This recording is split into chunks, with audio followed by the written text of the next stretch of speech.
यमराज और लकड़हारा। एक बार की बात है, एक गरीब लकड़हारा था जो जंगल से लकड़ियां काटकर अपनी रोजी रोटी कमाता था। वो दिन भर मेहनत करता, पर फिर भी उसकी जिंदगी में दुख और गरीबी थी।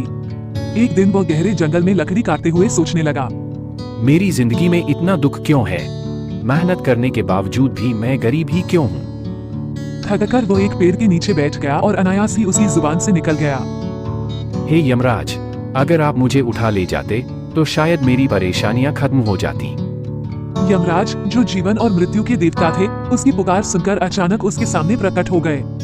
उनका रूप भयानक था और उनके हाथ में काल का फंदा था।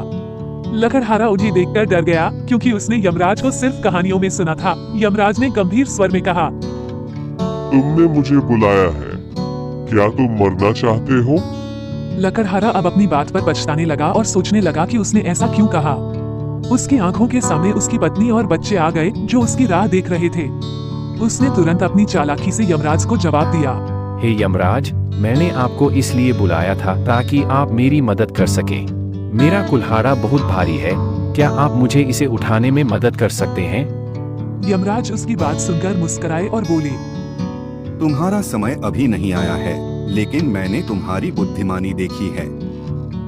हमेशा याद रखना, कठिन समय में भी धैर्य रखो और सही निर्णय लो। ये कहकर यमराज अदृश्य हो गए। लकड़हारा समझ गया कि जीवन में कठिनाइयों के बावजूद उसे हिम्मत नहीं हारनी चाहिए।